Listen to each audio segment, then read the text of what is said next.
Hello everybody, and welcome to another free coaching video brought to you by me, Vibe.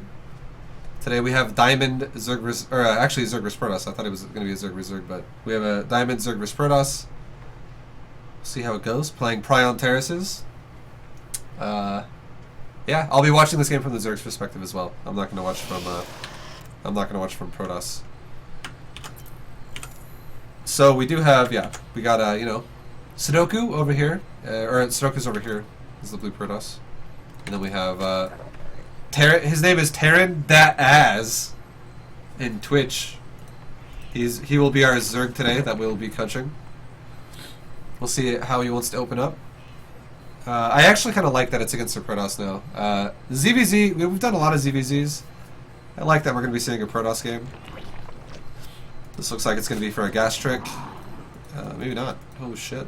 He's going for a quick gas.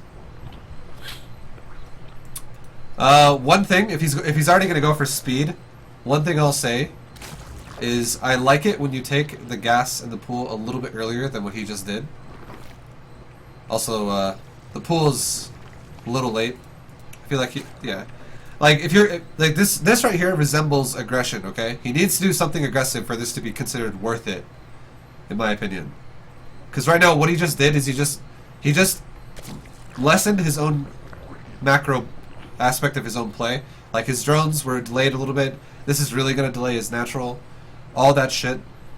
He's delaying a lot of his build here by taking such an early investment. So I feel like it should do damage. We'll see what he wants to do with it though. He's still mining gas. Holy shit! This is really a big investment. This is how I prefer it. Okay, in this situation, I prefer to either go for like a 14-14 at the latest, or like a 13-12 if I'm going to do speedlings and attack the Protoss. Get lings over there really fast and try and do some damage that way. Or like even go for like a 12 pool. That's usually what I would prefer, because you want to get lings into his base before he's actually like walled himself off. We still have gas mining. This is so crazy, man. This is a lot of gas that I don't know what he's going to do with it. He might go for a fast layer off of one base. I'm not sure. But anyways, he's going. This looks like a safe speed because he's not actually flooding lings. He's still droning up to max saturation. Now he's making lings behind it. I feel like the timing of this is going to be late. It's going to be like a late Zergling speed timing. It looks like he also wants to get drop lords. Okay. I would imagine a Baneling Nest is also going to go down soon. He's probably going to do like Baneling drops with Speedling drops. This is very, very committed to doing damage. It's this is going in the all-in realm for Zerg. If it does damage, then it's fine. But if it doesn't, obviously, then you're kind of in a hard spot here as Zerg. I really want to see, like with what he's doing with Baneling speed or Overlord speed, you really don't need Overlord speed if you're just going to do Speedlings. I really want to see a Baneling Nest, and I want to see him drop Banelings on the mineral line. Because if you're just doing this to drop lings in the base, you could literally have one Overlord sit right on the cliffside, on hold position, and if lings will walk into it over and over. If you right click from the low ground, your lings walk into it, and then you just drop it on the high ground over and over. It's like basically a fucking bridge for your lings from the low ground to the high ground. And all you got to do is put your Overlord on the very edge right here, and tell it to hold position, and then you just keep dropping the Overlord on its like. You click drop on the Overlord, and it just drops lings. So this is a massive investment of the Zerg's economy here to do speedling drops, when he could have done it in a much more efficient way. But he's going for it. It's committed. We'll see how it goes. He hasn't scouted anything for the Protoss yet, so this is a purely blind build. He's hoping for the fact that the Protoss is not prepared for this. Looks like the Protoss is not really that prepared for it. The Protoss is taking, pretty much losing the entire mineral line in the main. This is also kind of the Protoss's fault for not scouting this. The probe came really late and got denied in the natural, so we had no idea what was going on the Zerg's main. This game actually is pretty over now, though. There's no pylons guarding the mineral line in the main, and this is the last probes right here. There's really nothing for Protoss to have to deal with it. Alright, so I'm gonna... the game's over. I'm gonna talk about it now for a little bit. Dude, stop talking. Yeah, this, like, let's look at his gas really fast, guys. He's got, you know, the game is over, obviously, so he doesn't really need to, fucking continue with the, production, I guess. The macro could slip off if he's already won the game. It's fine. But, again, with how much gas he mined, he could have had such a more efficient version of the same thing that he just did. Let's say he wanted to get, you know, there was only one stalker defending, and he wanted to get his lings in the base, and he wanted to do a drop lord build.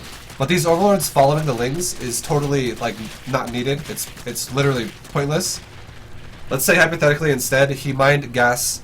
He mined up to like 125 gas instead of, at this point it's over 600 gas, because it's actually about 700 gas because he spent 75 on the overlords, 100 on Sterling speed. It's 175 gas beyond what he has already is how much he's mined. So that's how much gas he kept mining. I guess that would be fine for like later on if you're like, oh, I want to make roaches and I want to make a lot of them right away. Then I guess that's fine, but it's like an inefficient way to do it. And a more efficient way to do it, in my opinion, again, would be you hold position in Overlord right here. You just fucking hold position that shit. And this requires you to mine 25 gas beyond speed, so you gotta mine 125 gas in total. Your Zerglings of speed, you just set the rally point right there, and you just literally run them all across the map. The Overlord on the high ground is sitting here. You right-click all your lings into the Overlord non-stop, okay?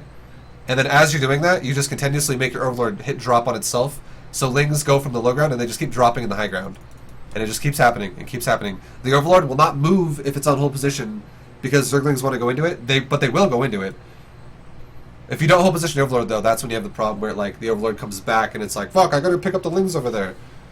But basically, the point is, if it was a hold position drop lord right here, he only needs 25 gas beyond speed to get that. So all this other gas investment would instead have been mining minerals. And he could have honestly done something like take a fast third, fully saturate a third behind it, and then maybe take a macro hatch as well. Go up to like 4 hatcheries while doing the same damage he would have done regardless. Because these drop lords, once they were in the main and dropped Zerglings in the main, they did nothing. They just scouted. They were glorified scouts, more or less. But the Zerglings were already seeing everything anyways. So this was like an overinvestment to get Overlord speed and also drop lords on top of everything else. The Zerglings would have done the same job regardless. And then yeah, he could have had a much bigger macro follow-up behind it. Do you think it would be better if I do just Bane drops? No, don't just do Bane drops. But if you're going to commit to Overlord's speed and also multiple drop lords, the only way I would deem that as worth it, because that's super fucking investment, man. That's a lot of gas going into that. And if the Protoss scouted that and he had a bunch of, like, he had a three gateway adept waiting for it, it's not going to do anything. It's going to get denied. But if you're going to get Overlord speed and invest into that, it makes this whole timing later. It makes everything later. You might as well use the advantage of it because you've already invested so much into it. You might as well just get like Banelings on top of everything else, and you either drop the mineral line with Banelings or you drop on his army with Banelings. Like if you could, let's say he has got like 5 adepts and you surround it with Zerglings, and then you fly an Overlord over it and you drop Banelings on it. Well, there you go, man. That's like a good way to clear it out. That's a good way to make it feel like it's worth it. Or let's say he's like, you know, he knows you have Banelings, he spreads out his fucking adepts, he doesn't want to get any of them dropped on. But then you drop Banelings all over the probes or something like that. You can make it more worth it than this was. This was like an over-investment into Drop Lord. Because you could have done it in a like if you just wanted to go for speedlings only, again, you could have done the whole position on the edge of the cliff thing. And saved yourself a lot of gas investment. And invested into like a 3rd base. Or even like, fuck, you could go up to 4 bases. You could do so much more with your economy if you don't just mine a lot of gas that's not really needed to be mined like this. I would say practice that. If you want to do this build against Protoss, practice trying to get an Overlord on the edge of put it on the very edge. Basically, you see these circles right here, guys? Under the Overlords? You want to get this circle right there to be on the very fucking edge. Like, the circle is going to be just barely, like, right there. You're not going to put it right there. You're not going to put it, like, over here. You're going to put the circle on the high ground, barely, like right there. Or right there. or like right there. Anywhere where it's the edge of the circle is touching the edge of the cliff, okay? Like right here is perfect. That's perfect.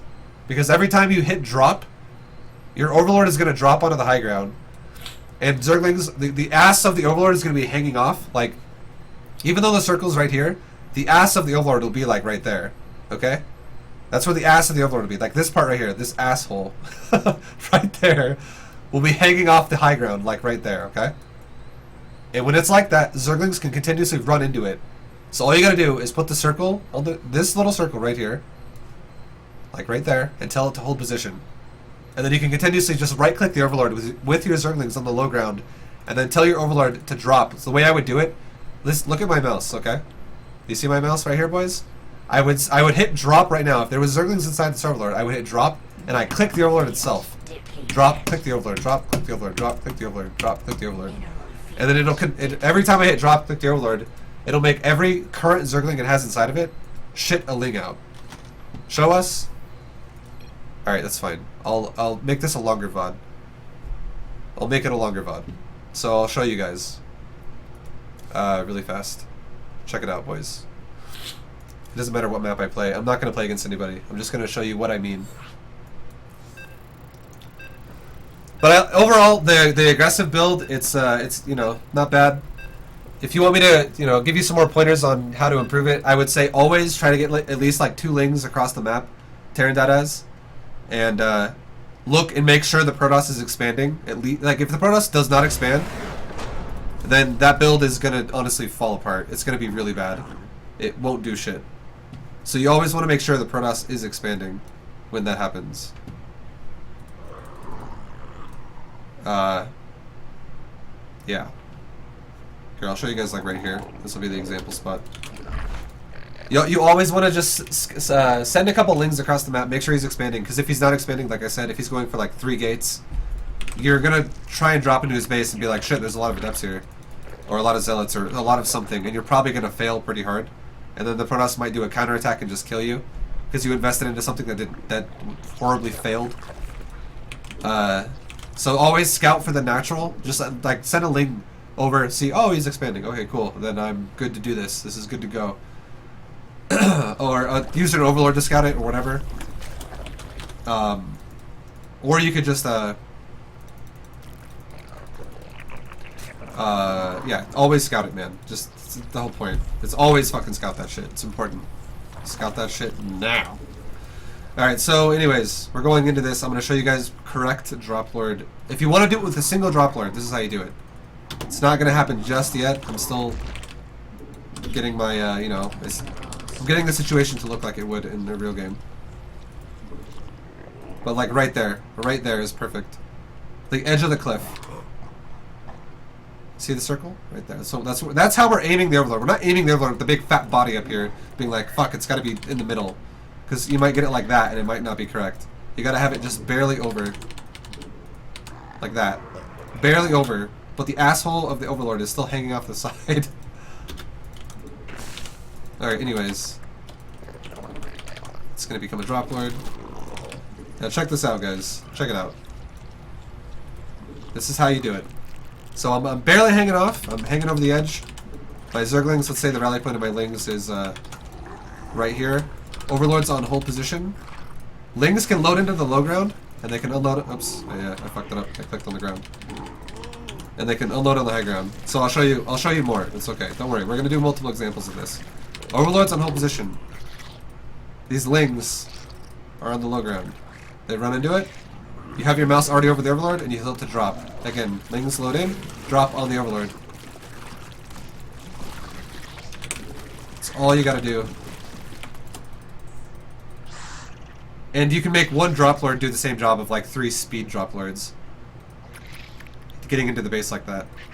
Granted, you can only unload 1 unit at a time. But look. Like, we're doing the job anyways. See what I mean? Like, it's still very efficient, but if you don't mind a lot of gas, to have a bunch of speed over, like, there's no reason for the Overlord to be way the fuck over here and stuff like that. It's not needed. It's kind of pointless. But again, we'll do it one more time. This is another example, okay?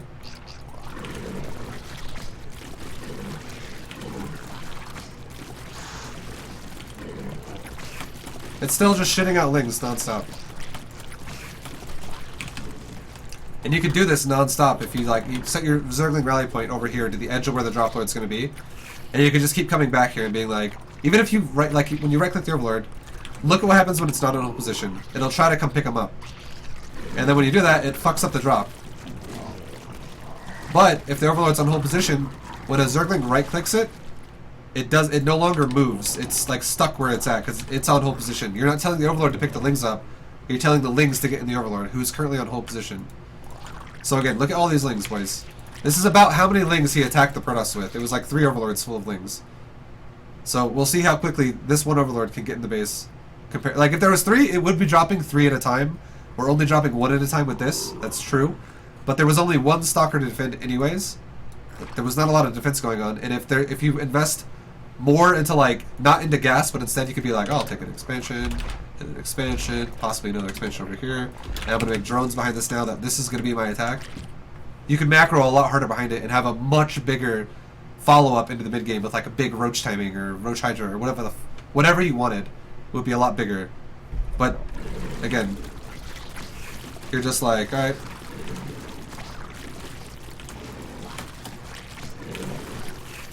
And this example kind of has the issue where the lings keep running up because this is not a base. It's not a closed-in area. It's not walled. These lings are trying to just run around from the low ground to the high ground, like right here, to get in the dropper from the high ground if it's already full, because that's where the destination of the drop lord is going to be eventually, anyways.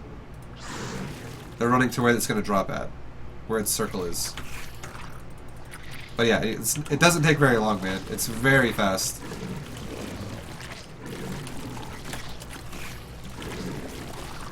You guys see this shit? You guys seeing this shit? You guys see what I'm doing with the mouse as well? As soon as I drop the Zerglings, I click the overlord itself and tell it to drop. Like that. Like watch. Click some lings, put them in the overlord. Now hit D. I'm clicked on the overlord now. D, click. Do it again. D, click. So, left click overlord, D, click. So like select overlord and then click the overlord itself. That's all you gotta do. Left click overlord, click, drop. Left click overlord, drop. Left click overlord, drop. Left click overlord, drop. There you go, man. We get the point. Though some people, it takes some time. They're like, all right, what's he talking about? What's he talking about? But now you get the point. Now you fucking get the point. All right. Anyways, guys, that's the end of that one. Hope you guys enjoyed it. Hope you guys feel like you learned something.